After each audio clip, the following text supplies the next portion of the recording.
Teaching pendant interface introduction. This is pushing welding wire. This is the withdrawal of welding wire.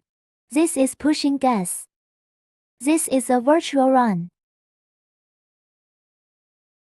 If this button is checked, the robot will perform virtual welding.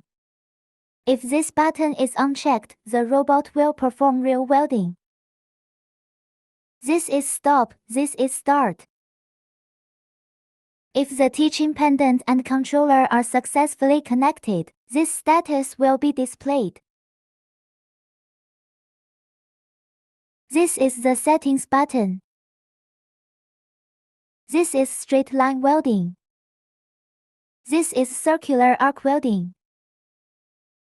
Here are the corresponding settings for current, voltage, etc.